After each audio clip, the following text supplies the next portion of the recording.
Thank you, Bobby and Stephen, and thanks to all of you. Good evening. We really appreciate your attendance, your participation, and your focus on this very important issue that's so important to each and every one of you. I'd like to talk a little bit tonight about our team and our process, and I'm joined by my colleagues, Jesse Wiles with APD from Jacksonville, Florida, and also Content Terry with APD, and we have a broader team that we're going to talk about. EDSA is a landscape architecture planning and urban design firm. We focus on a whole range of planning and urban design issues. We work in cities, we work in neighborhoods, we work in community building.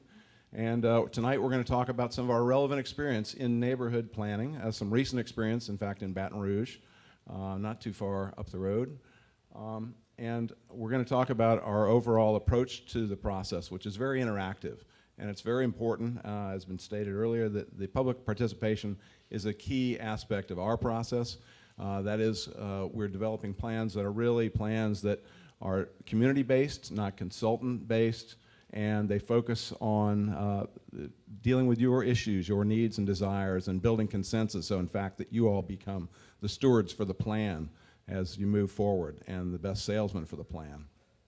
Our team is a mix of consultants, national and local. We have actually 4 local team members, Louisiana-based, ACE Torrey Consortium. Where is ACE? I know he's here in the room. He's presenting a little. Here's ACE.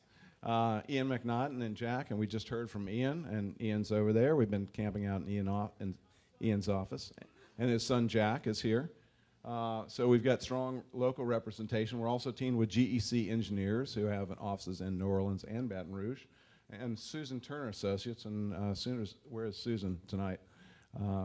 Right here, from Baton Rouge to help with cultural and historic landscapes. We also have RKG Associates on the team to focus on development economics, implementation, to deal with the economics, and to deal with funding and funding sources, and moving forward with the process.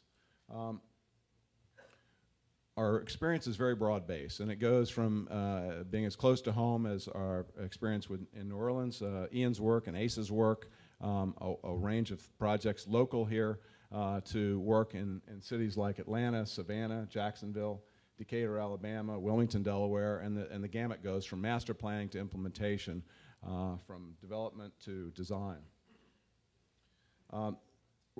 The team structure is focused around EDSA as a focus, working closely with our team members to cover the different disciplines and to work with all of you. What we see as a key aspect of the outreach is to develop steering committees that can be developed working with the citywide team and our client to address at the district level and or the neighborhood level groups that are manageable, groups that we can work with and liaison with on a very tight basis.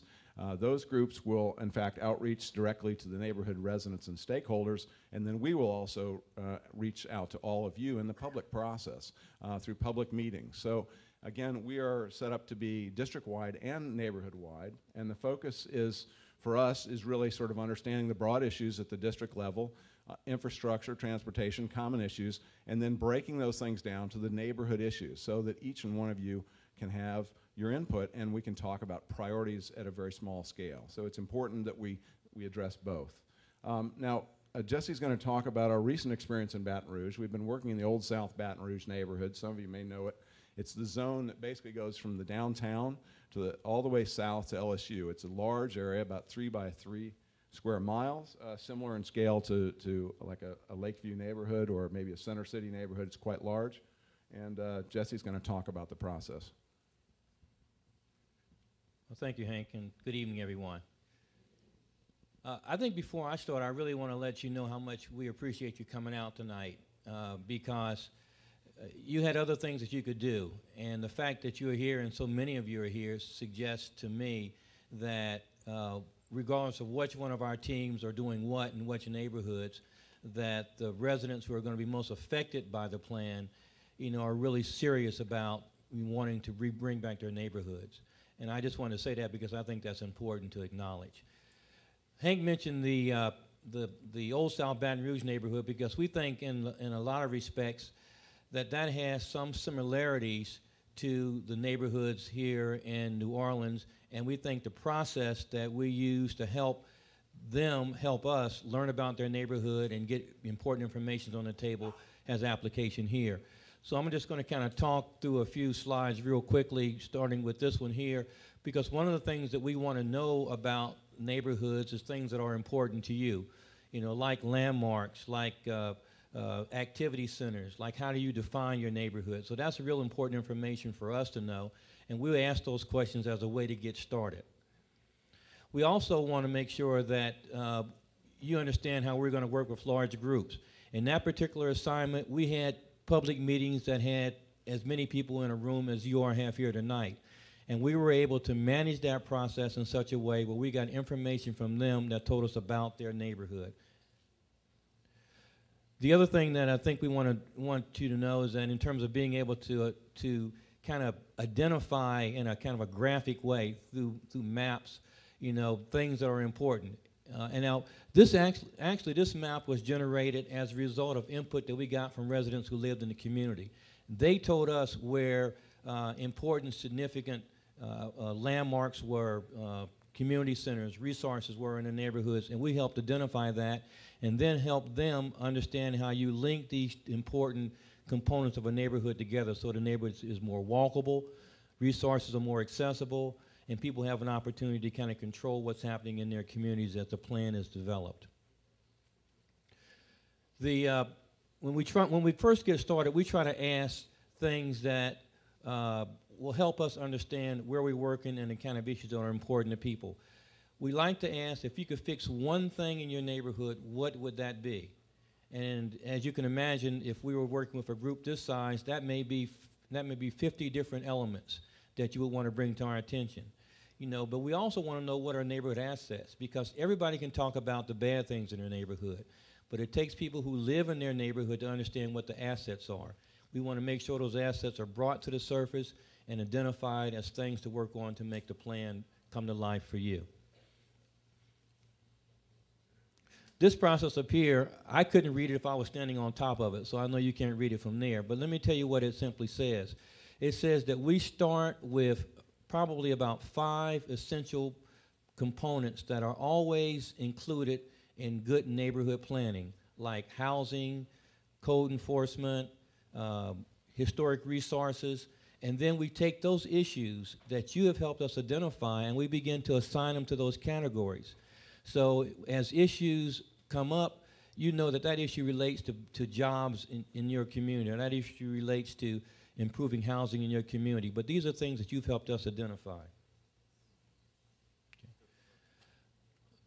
Okay. These slides just kind of go through a process where we actually walk the neighborhoods, identify issues, identify housing, vacant land, different types of properties that can be used as a development resource within your community. In this particular slide, it kind of shows you how all those sites were put together to come up with over 1,900 possible development sites that are within a neighborhood that has a lot of characteristics that are very similar to your neighborhood. Hank? 1 minute. These graphics just illustrate how we're going to communicate the plan, and it's not only through sketches and plans, but it's also through photography and through comparables, and we're going to bring examples from other places, and we're going to help you all visualize what's possible and look at how we can improve these neighborhoods you know, before they even pre-Katrina, to look at all the amenities and the development possibilities. We're going to communicate these plans with you, and we're going to, in fact, engage the stakeholders, engage the steering committee to work through this process.